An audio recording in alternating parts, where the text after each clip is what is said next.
Astaghfirullah. Assalamualaikum warahmatullahi wabarakatuh.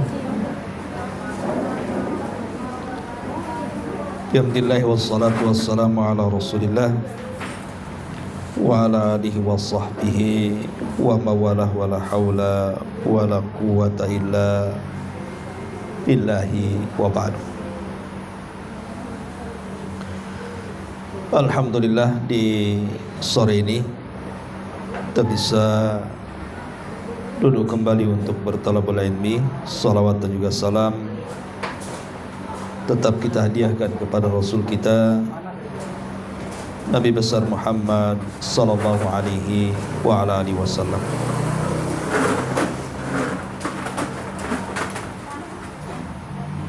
Kajian di sore hari ini kembali kita meneruskan kitab Minhaj al-Firqatin Najiyah wa Ta'ifah al-Mansurah, dan kita masuk pada bagian ke-30, bicara soal nifak besar dan nifak kecil. Kita baca dulu bukunya baru kita terangkan. Nifak besar yaitu menampakkan Islam dengan lisannya, tetapi hati dan jiwanya mengingkarinya. Nifak besar ada beberapa macam, diantaranya mendustakan Rasulullah sallallahu alaihi wasallam atau mendustakan sebagian risalah yang dibawanya. Dua, membenci Rasul sallallahu alaihi wasallam atau membenci sebagian risalah yang beliau bawa. Dan yang ketiga, merasa senang dengan kekalahan Islam atau membenci kemenangan agamanya. Orang yang melakukan nifak besar ini akan mendapatkan azab lebih berat daripada orang-orang kafir. Dan bahayanya mereka ada disebutkan di dalam Al-Quran surah An-Nisa ayat 145, innal munafiqina fid darkil asfali minan nar. Sesungguhnya orang-orang munafik itu ditempatkan pada tingkatan yang paling bawah di dalam api neraka. Karena itu di awal surah Al-Baqarah Allah menerangkan sifat-sifat orang kafir hanya 2 ayat, sedangkan orang-orang munafik dengan 13 ayat. Taib. Ma'asyiral muslimin wal muslimat rahimani wa rahimakumullah. Bicara tentang nifak artinya bicara tentang orang-orang munafik. Terjadi silang pendapat di antara para ulama tentang kemunculan munafik dalam Islam. Kapan itu terjadi? Kenapa dalam Islam ini ada istilah munafik? Ada yang mengatakan bahwa munculnya orang-orang munafik itu ketika berada di periode Madinah. Jadi selama Nabi SAW 13 tahun di kota Mekah berdakwah tauhid, tidak ada orang yang namanya munafik. Di Mekah itu cuma ada 2, mukmin dan kafir saja. Terjadinya 3 kelompok mukmin kafir ditambah 1 munafik itu ketika periode Madinah. Ini satu pendapat. Pendapat yang kedua, bahwa kemunculan orang-orang munafik itu sudah ada di Mekah dalam bentuk sebagian orang yang murtad dari Islam, sebagaimana disebutkan dalam surah Al-Anfal ayat 49. Tetapi para ulama mereka cenderung berpendapat bahwa munculnya kemunafikan itu terjadi di kota Madinah. Kenapa demikian? Karena sebab munculnya munafik itu karena kekuatan kaum muslimin. Jadi ketika menguat kaum muslimin, kekuatan mereka, muncullah orang-orang munafik. Sebab kalau umat Islam ini lemah, tidak perlu ada munafik, terang-terangan aja kafir. Seperti yang terjadi di periode Mekah, itu kan kaum muslimin lemah, sehingga orang-orang kafir jelas-jelas mereka menyatakan dirinya kafir. Tetapi ketika Nabi SAW hijrah ke Madinah, kemudian terjadi perang perdana dalam Islam yang disebut dengan Perang Badar, dan kaum muslimin menang, sehingga kekuatan kaum muslimin diperhitungkan di kota Madinah. Disinilah kemudian muncul orang-orang munafik. Karena kalau mereka menjadi muslim dengan seutuhnya, mereka tidak suka dengan Islam. Tapi kalau mereka terang-terangan mengatakan kafir, akan diperangi Islam, terancam jiwa, keluarga dan hartanya. Makanya biar tidak diperangi Islam dan juga tidak betul-betul masuk Islam, maka dia berusaha berdiri di tengah-tengah. Zahirnya muslim, tetapi hatinya penuh dengan kekufuran. Dan yang pertama kali mentokohi munculnya munafik adalah seorang laki-laki yang bernama Abdullah ibn Ubay ibn Salul. Jadi ada tokoh namanya Abdullah ibn Ubay ibn Salul. Itulah tokoh pertama yang menggerakkan munculnya gerakan orang-orang munafik di kota Madinah. Kenapa Abdullah ibn Ubay ibn Salul ini menggerakkan orang-orang munafik dan mempengaruhi orang-orang supaya menjadi munafik? Jadi sebelum kedatangan Nabi SAW dari Mekah ke Madinah, Abdullah ibn Ubay ibn Salul itu, yang notabene dia dari kabilah Khazraj, kabilah besar dari kabilah orang-orang musyrik sebelum masuk Islam. Jadi Abdullah ibn Salul ini termasuk piawai dalam mendamaikan semua permusuhan yang terjadi antara kabilah. Jadi ada kabilah musyrik di Madinah itu namanya Aus dan Khazraj. Kabilah Aus dan Khazraj ini tidak pernah akur, padahal satu buyut itu. Walaupun belakangan dua kabilah ini kemudian masuk Islam, yang disebut dengan Ansar, karena orang-orang Ansar ini terdiri dari dua kabilah, Khazraj dan juga Aus. Tapi sebelum mereka masuk Islam, dua kabilah ini suka perang tuh. Las yang selalu mendamaikan apabila terjadi peperangan antara kabilah Aus melawan Khazraj ini adalah Abdullah ibn Ubay ibn Salul.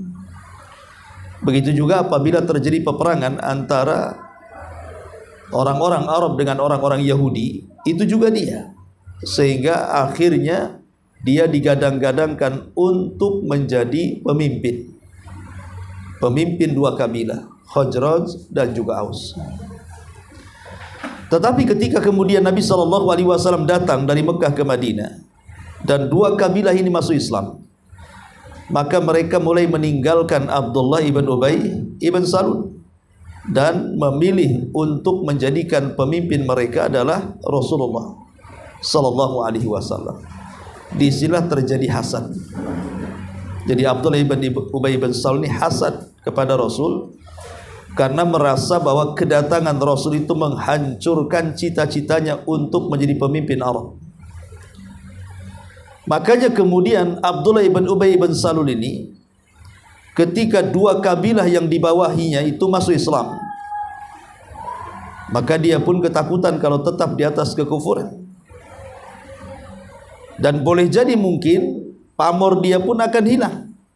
Dari situlah dia berpura-pura masuk Islam. Berpura-pura masuk Islam dalam rangka menghancurkan Islam dari dalam. Lah dari sejarah inilah muncul istilah nifaq. Karena Abdullah ibn Salul itu pura-pura masuk Islam, nampak zahirnya Islam, lisannya mengucapkan dua kalimat syahadat, badannya juga ikut salat, ikut jihad, ikut sedekah dan begitu seterusnya apa yang dilakukan orang Islam, tetapi hatinya penuh kebencian dengan Nabi. Makanya muncul istilah nifak ataupun orang yang disebut munafik. Karena nifak itu diambil dari kalimat nafak. Nafak itu semacam,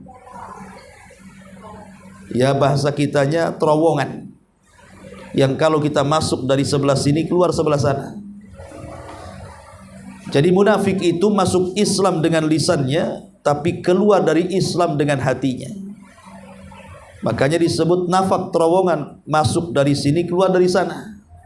Masuk dari lisannya karena dia mengucap 2 kalimat syahadat, tetapi dia keluar dari Islam dengan hatinya karena dia tidak redha dengan ucapannya. Dia membenci dengan ucapan itu. Ma'asyiral muslimat yang dimuliakan Allah Azza wa Jalla, inilah sejarah singkat kenapa munculnya orang-orang munafik. Dan sejak itulah orang-orang munafik menjadi musuh dalam selimut yang susah untuk dikalahkan. Dari sini musuh yang paling bahaya itu dibandingkan orang kafir adalah orang munafik. Sebenarnya sama-sama kafir. Orang kafir ya kafir, orang munafik juga kafir. Cuman bedanya orang kafir itu terang-terangan dengan kekafirannya, orang munafik itu membungkus kekafirannya dengan keislamannya. Makanya untuk memberantas orang-orang munafik di zaman itu sangat sulit sekali. Sampai-sampai Nabi SAW baru mendapatkan nama-nama orang munafik itu setelah dapat wahyu. Kalau Nabi SAW tidak dapat wahyu, mungkin Rasul tidak tahu mana munafik, mana sahabat. Tapi yang jelas sahabat bukan munafik, munafik bukan sahabat. Itu 2 orang yang berbeda. Ketika Abdullah ibn Ubay ibn Salul membuat ulah di Madinah sampai menghina Nabi SAW dan para sahabatnya, maka Umar bin Khattab sempat menawarkan diri untuk menebas lehernya. Tapi Nabi SAW melarang Umar dan mengatakan, la ya Umar, la'allan nas yaquluna anna Muhammadan yaqtulu ashabah. Jangan wahai Umar, jangan kau penggal lehernya, karena nanti manusia mengira bahwa Muhammad sudah membunuh salah satu sahabatnya. Karena di zaman itu tidak bisa dibedakan mana sahabat mana munafik. Kalau sampai dibunuh, nanti orang-orang mengira bahwa orang yang masuk Islam dibunuh nabinya. Makanya Rasulullah SAW tidak mengizinkan Umar untuk membantai Abdullah ibn Ubay ibn Salul. Baru setelah perang Tabuk, Allah Subhanahu wa taala turunkan surah At-Taubah. Disitulah Allah membedah siapa-siapa orang-orang munafik. Dan dia memanggil sirrun Nabi, rahasia pemegang rahasia Nabi, namanya Hudzaifah ibnul Yaman. Kemudian mengatakan, ya Hudzaifah, catatlah orang-orang munafik ini. Kemudian disebutkan 1, 2, 3 sampai sekian orang yang Rasul mendapatkan wahyu tentang nama-nama orang munafik itu. Sehingga akhirnya tersebar bahwa nama-nama orang munafik sudah dikantongi oleh Hudzaifah ibnul Yaman. Dan satu-satunya sahabat yang memegang rahasia Rasul, Hudzaifah itu. Dari sinilah mulai mencekam di tengah-tengah para sahabat. Jangan-jangan nama saya ada di situ. Jangan-jangan nama saya ada di situ. Termasuk Umar, ketakutan. Maka Umar datang kepada Hudzaifah ibnul Yaman radhiyallahu anhu dan mengatakan, ya Hudzaifah, asammanin Nabi sallallahu alaihi wasallam anni munafik. Wahai Hudzaifah, apakah pernah satu hari Nabi menyebut-nyebut aku ini termasuk orang munafik? Kata Hudzaifah, oh aku tidak bisa jawab karena ini rahasia Nabi. Tetapi Umar mendesak, akhirnya Hudzaifah pun menjawab dengan syarat hanya Umar saja yang akan diberitahu, yang lain tidak. Maka Hudzaifah mengatakan, tidak wahai Umar, Rasul tidak menyebut dirimu seorang munafik. Begitulah ketakutan para sahabat Nabi SAW, jangan sampai mereka terkena sifat nifak. Sampai ada seorang sahabat namanya Handalah. Handalah itu sahabat yang ketika meninggal, mati syahid dalam peperangan, dia belum sempat junub.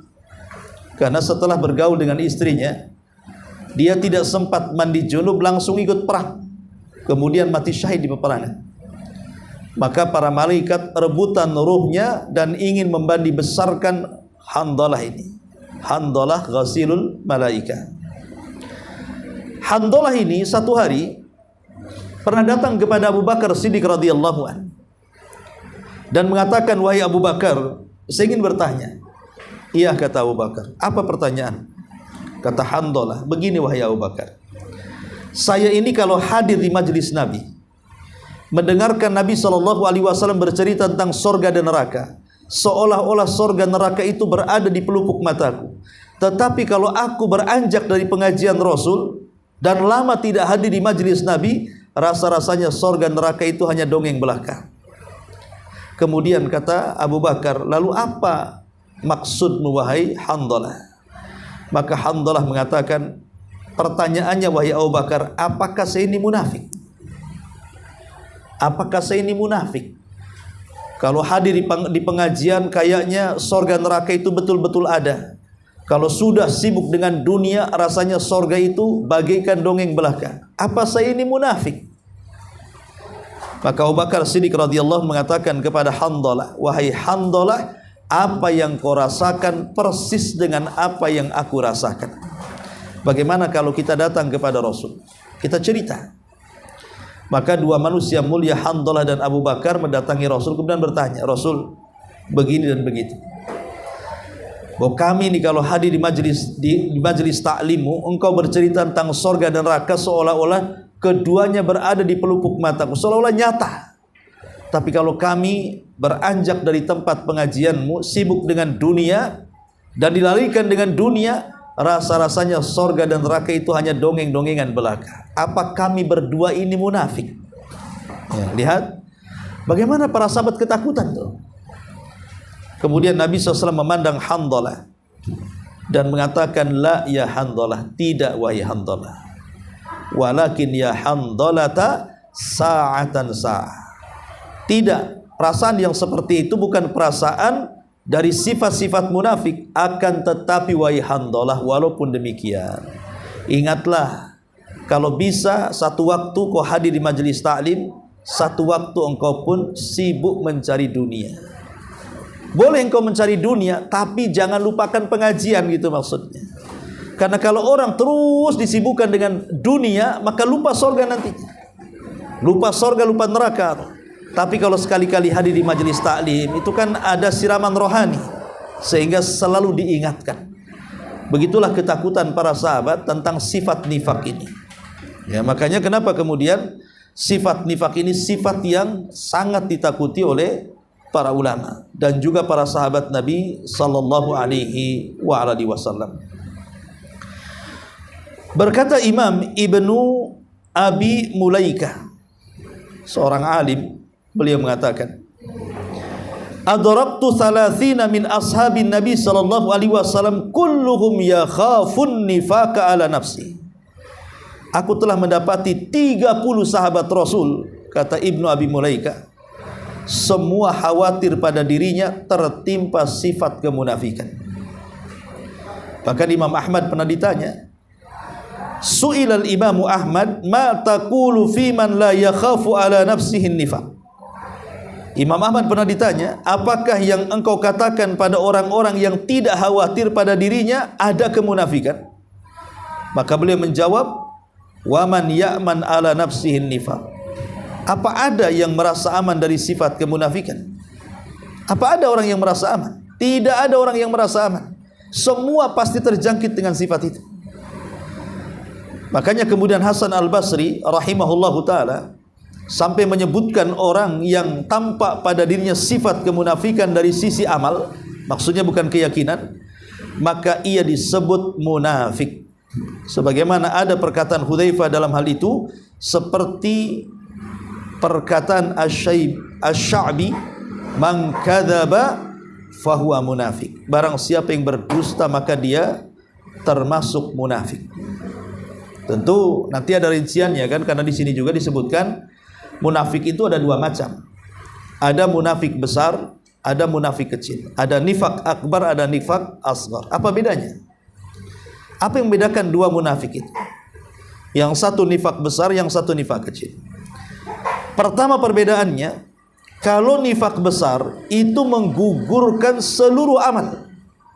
Kalau orang terjatuh kepada nifak besar, maka amalannya akan gugur habis, tidak tersisa. sedangkan nifak kecil tidak. Ya. Yang kedua, nifak besar ini berhubungan dengan perbedaan antara lahir dan batin.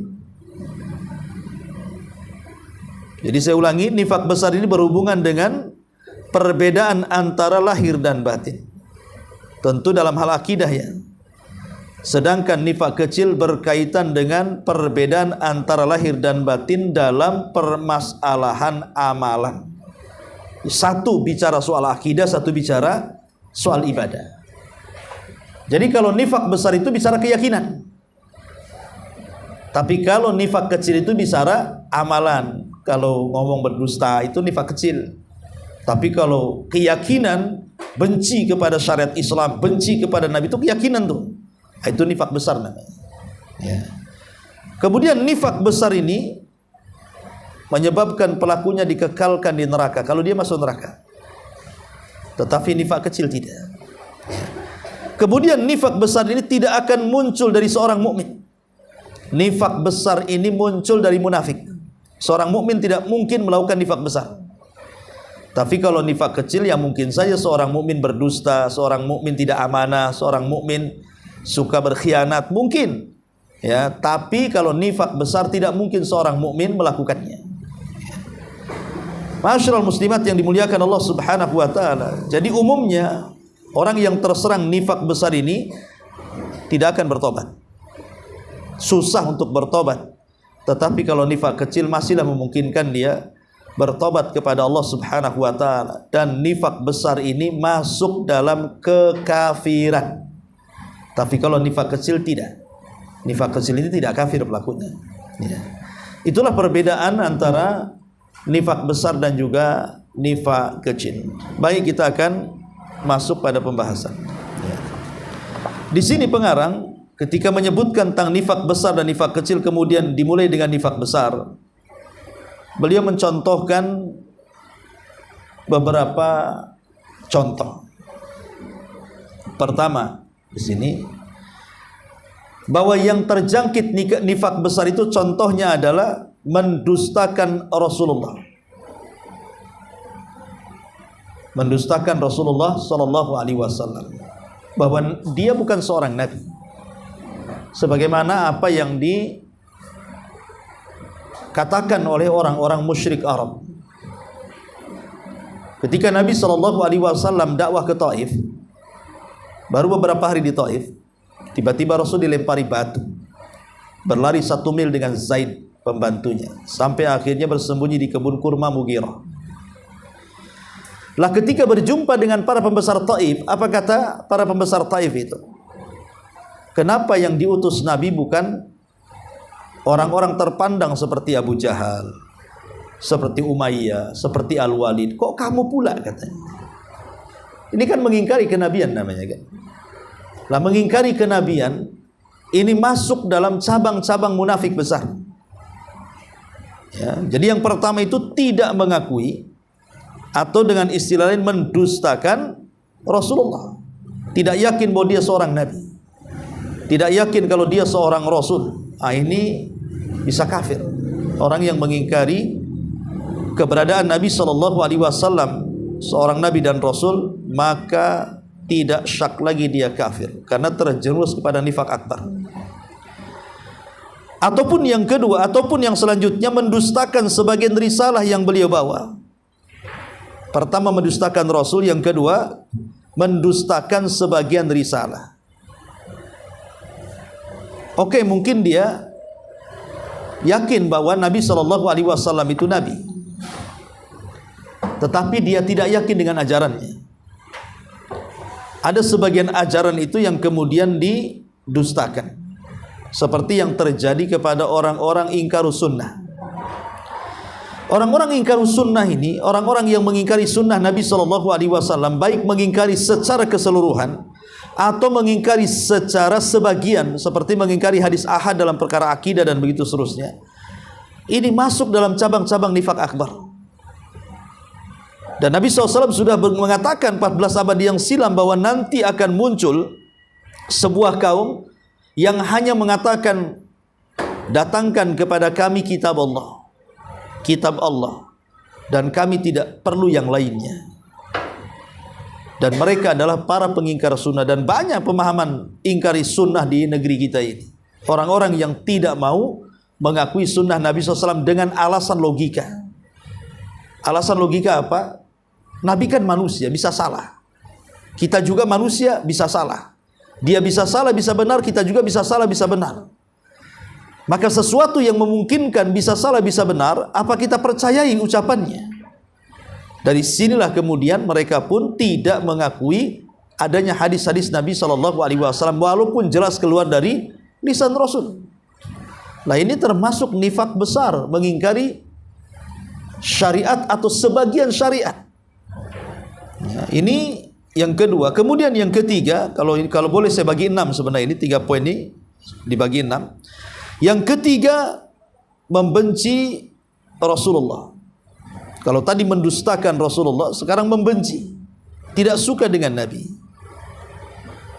Kemudian yang nomor 4, atau membenci sebagian risalah yang beliau Nabi, yang beliau bawa. Dan ini yang banyak di masyarakat, yang membenci risalah yang beliau bawa. Dan kalau sampai membenci risalah yang beliau bawa, maka masuk dalam firman Allah Subhanahu wa taala, dzalika bi annahum karihu ma anzalallahu fa ahbatallahu bihi fa ahbatallahu a'malahum.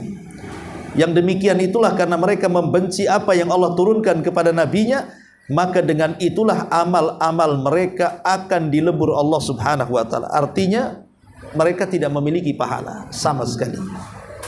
Seperti apa orang yang membenci apa yang dibawa Nabi SAW?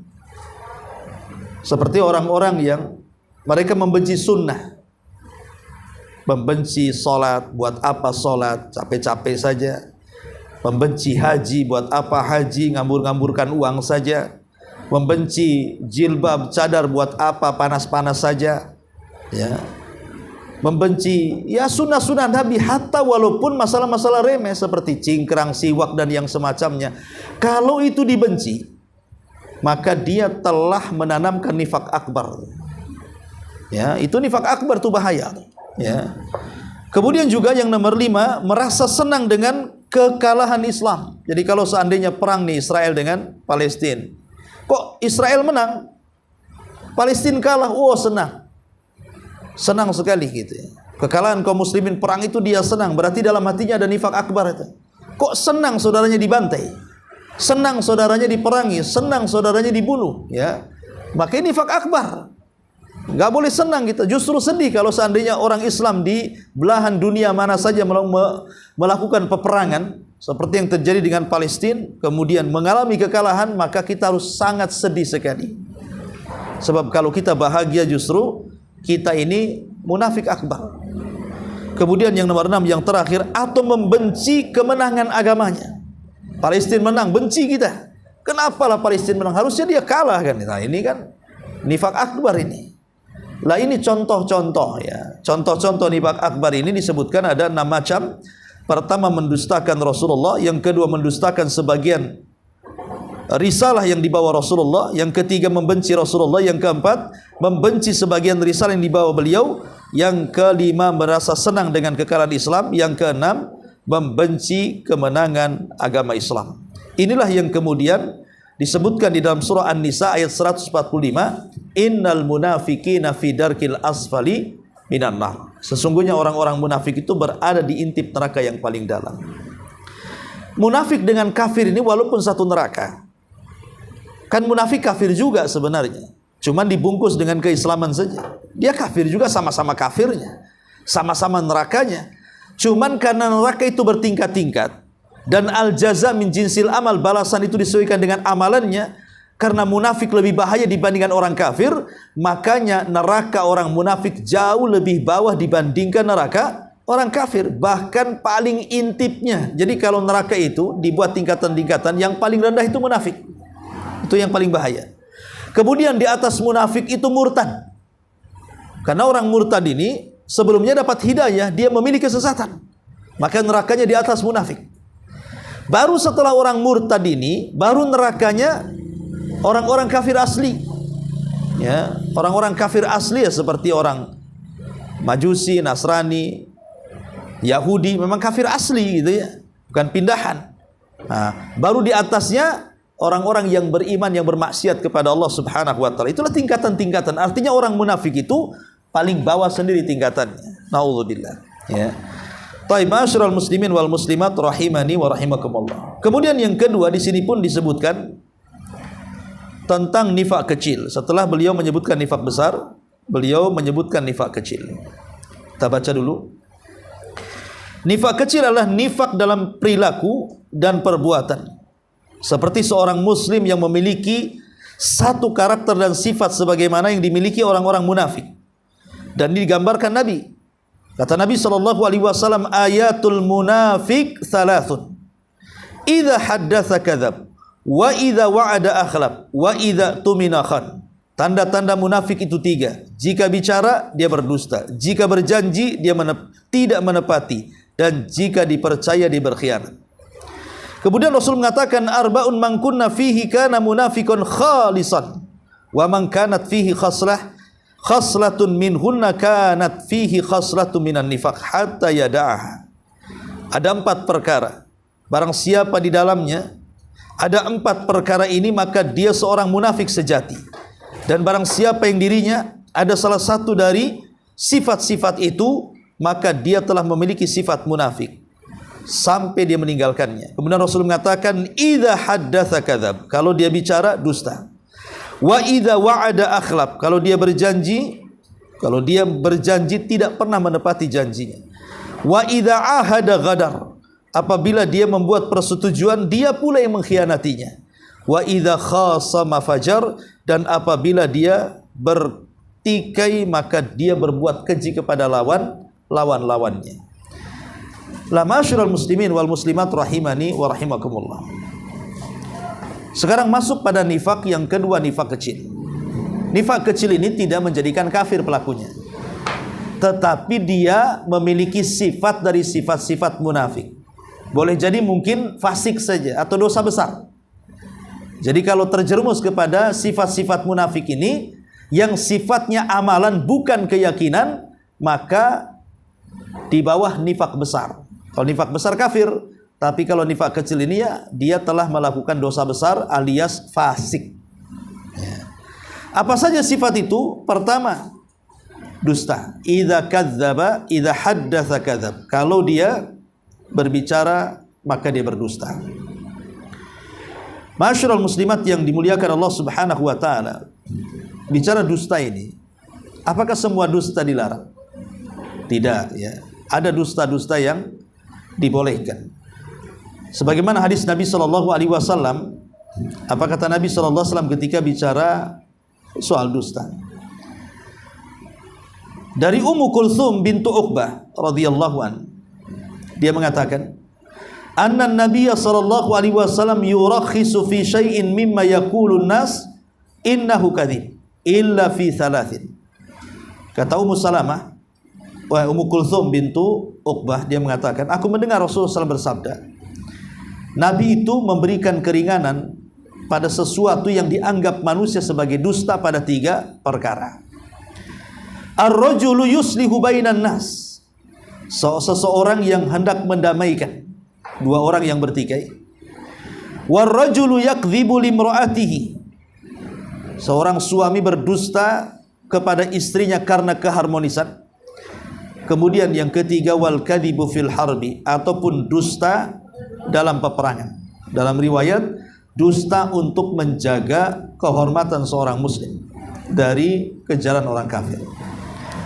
Jadi kata Nabi SAW, tidak semua dusta itu alamat dari alamat nifak. Ada dusta yang dibolehkan. Seperti kata Rasulullah, pertama, al-islah bainan nas, dusta dalam rangka untuk mengislah di antara 2 saudara yang sedang bertengkar. Ibu punya saudara bertengkar nih, umpamanya adik dengan kakak bertengkar, maka kita boleh berdusta. Kita mengatakan kepada si A begini, kepada si B begini, tujuannya cuma satu, supaya damai. Maka berdusta untuk perdamaian itu dibolehkan. Ini yang pertama. Yang kedua, atau berdusta dalam rumah tangga, maksudnya untuk keharmonisan. Seorang suami berdusta, makanan istrinya enak padahal tak enak, ya. Atau seorang Istri berdusta kepada suami, dibilang ganteng padahal celeng. Ataupun mamanya berdusta soal pakaian. Pokoknya intinya boleh berdusta dalam rumah tangga itu dalam rangka keharmonisan. Tapi kalau berdusta yang menimbulkan permusuhan, itulah tidak boleh. Pemain istri cerita sama suami, bang, saya setiap lewat di rumah tetangga itu suaminya nengokin aku terus. Dia berdusta tuh. Apa nggak marah suaminya? Bisa dilabrak tuh tetangganya, kurang ajar dia ganggu istri saya. Nah, ini berdusta seperti ini tak boleh. Itu bukan harmonis, itu ngajak musuhan namanya kan. Jadi berdusta dalam rumah tangga yang dibolehkan itu maksudnya setakat hanya untuk keharmonisan saja, tidak ada masalah. Kemudian yang ketiga berdusta yang dibolehkan itu dalam peperangan, maka boleh dalam peperangan itu berdusta. Karena Rasul mengatakan al-harbu kaid. Peperangan itu tipu daya, yang penting menang intinya. Ya, ketika perang itu mau dusta mau apa terserah. Yang penting menang. Karena perang itu sendiri tipu daya, ya. Atau dalam riwayat berdusta untuk menyelamatkan kehormatan seorang mukmin. Kita punya tetangga sebelah kiri muslim, sebelah kiri, sebelah kanan kafir. Cekcok dua orang ini. Kemudian si kafirnya karena preman bau golok membunuh tetangga kita yang muslim. Kemudian kita sembunyikan di rumah kita.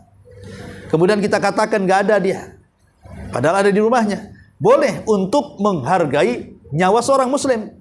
Nah, itu namanya boleh. Ya. Atau berdusta dalam bentuk tauriyah. Dibolehkan tauriyah itu seperti contoh di zaman Imam Ahmad. Ketika para ulama ahli sunnah dipaksa untuk menjadi Mu'tazilah. Menjadi Mu'tazilah. Ajaran sesat di zaman itu dan menyelisih akidah ahli sunnah. Kan banyak ulama yang ditangkap pemerintah. Dibunuh. Seperti Muhammad ibn Nuh mati di penjara. Al-Imam Al-Buaiti mati di penjara. Kemudian juga Nuaim ibn Hamad juga mati di penjara. Kecuali Imam Ahmad. Maka dia bertahan karena punya fisik yang kuat, disiksa pun dia tahan. Jadi ulama-ulama yang mereka itu tidak tahan dengan siksaan penguasa, mereka berdusta tapi dalam bentuk tauriyah. Ketika mereka dikatakan, katakan Al-Quran makhluk, mereka mengatakan dengan jarinya Suhuf, Injil, Zabur, Taurat, Quran makhluk. Maksudnya tangannya yang makhluk gitu ya.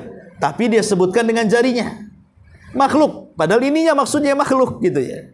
Itu namanya tauriyah namanya. Ya. Atau seperti Nabi Ibrahim ketika menghancurkan patung-patung Namrud, kemudian disisakan patung yang paling besar, kemudian palunya dikalungkan di patung yang paling besar.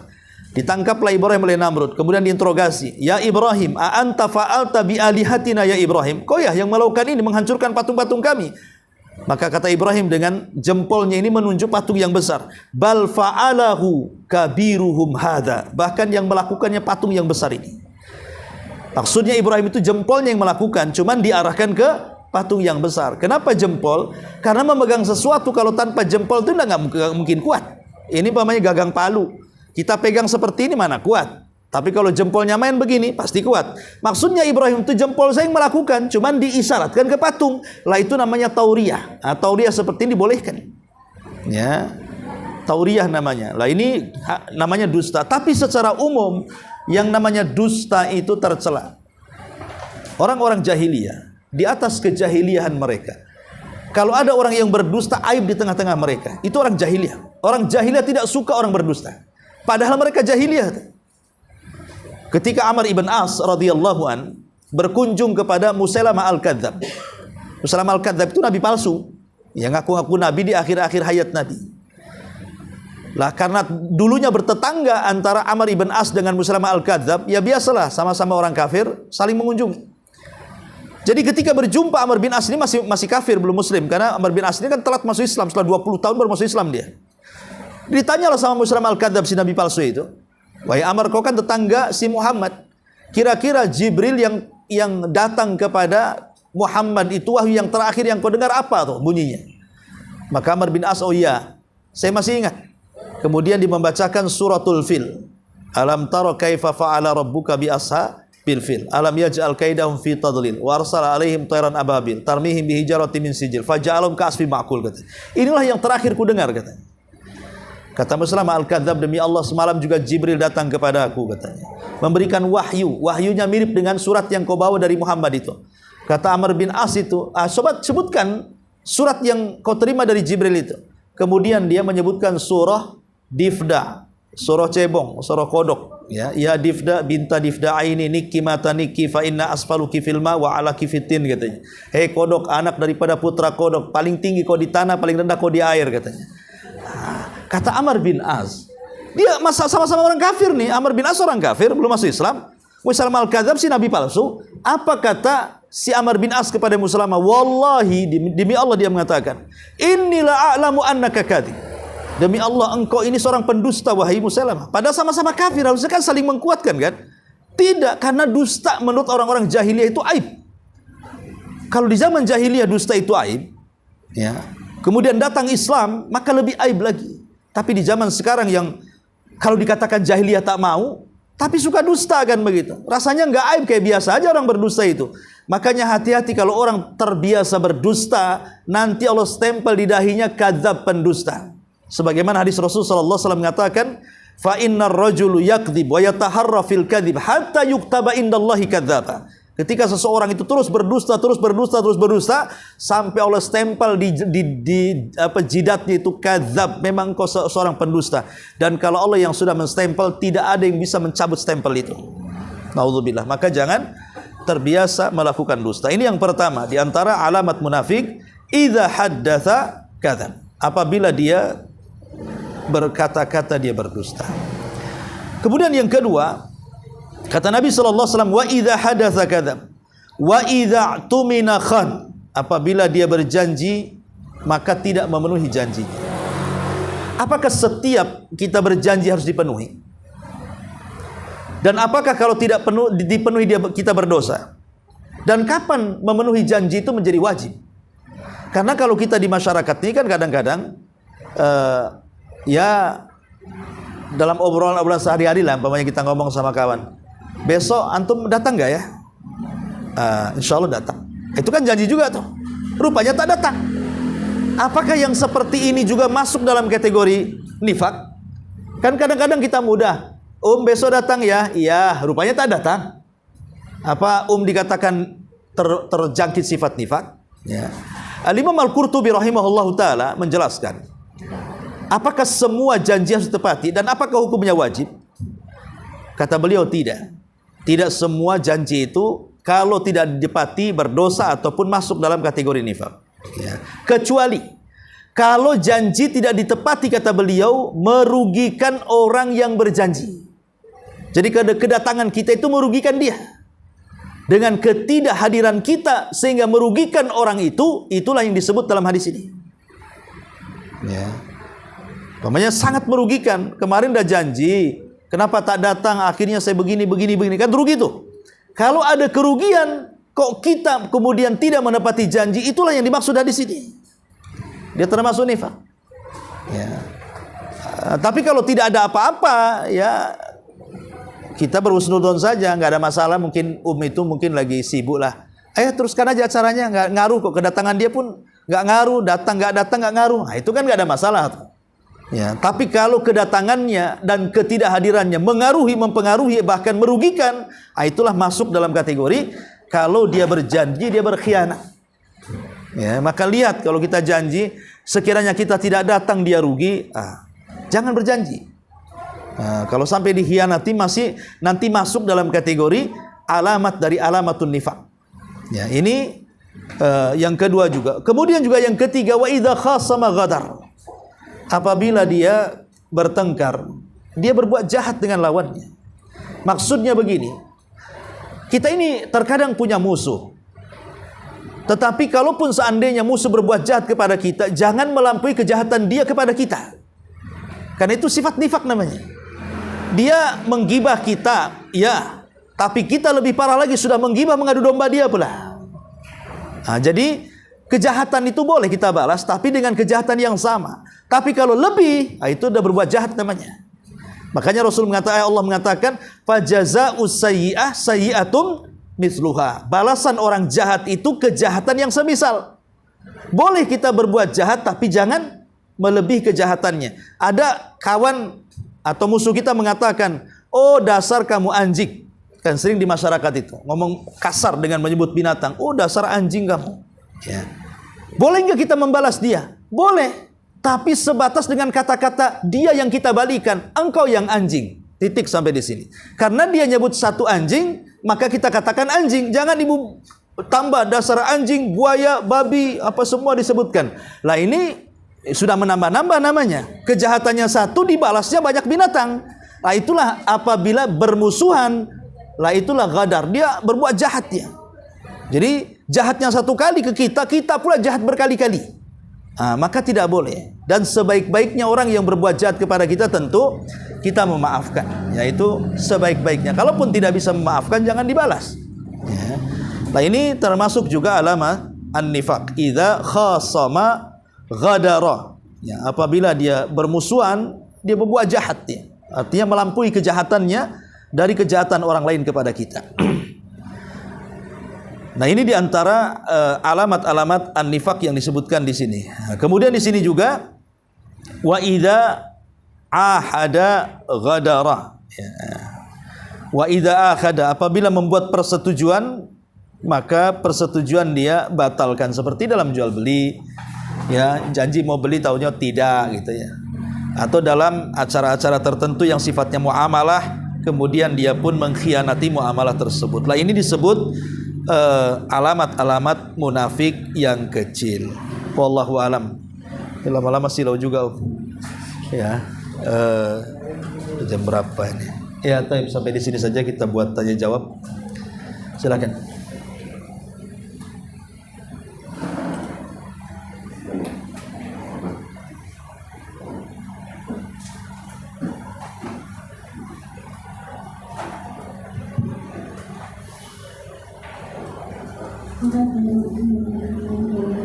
Waalaikumsalam warahmatullahi wabarakatuh. Ustaz, yang masalah saya tadi yang dibolehkan seperti tauriah itu, bagaimana dengan akidahnya orang Syiah yang dia bertakiyah?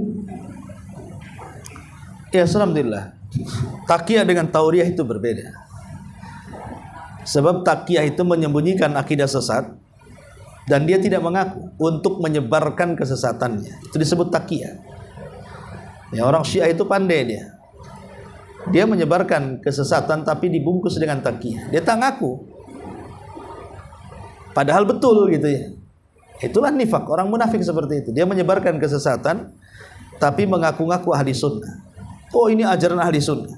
Padahal ajaran Syiah. Ya.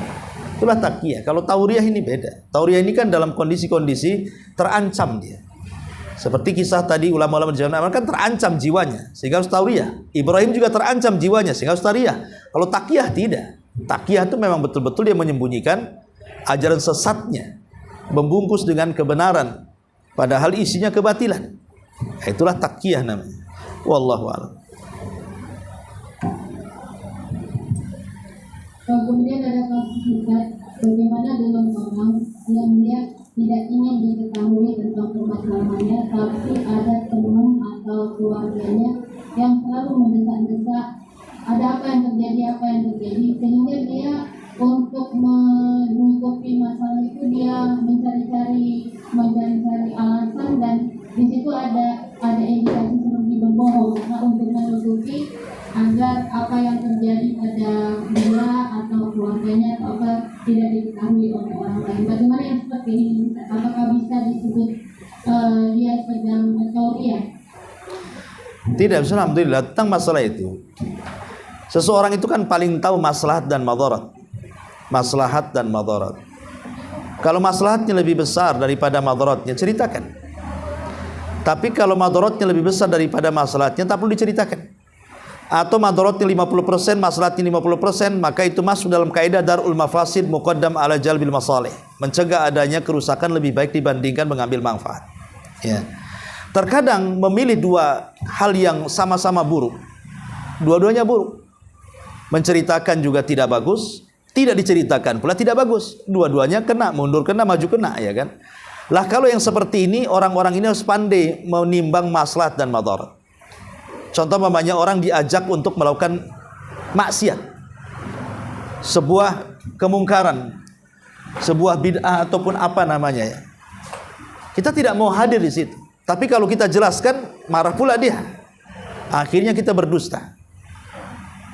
dengan mengatakan afan anak ada acara, padahal tidak ada acara.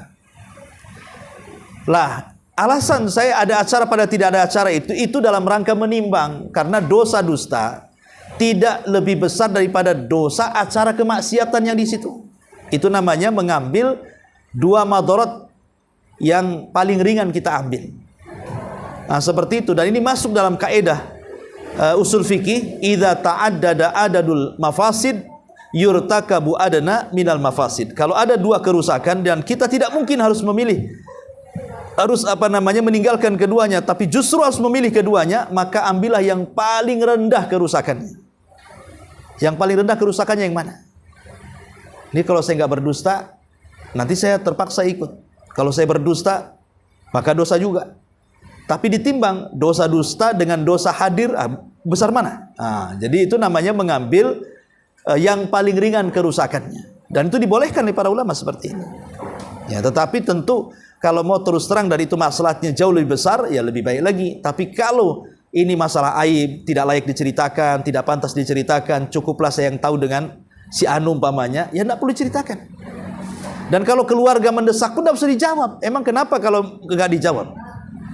Kalau nggak dijawab kenapa emangnya? Dipukul dia atau disiksa sampai dia buka mulut gitu kan? Kan nggak juga kan itu.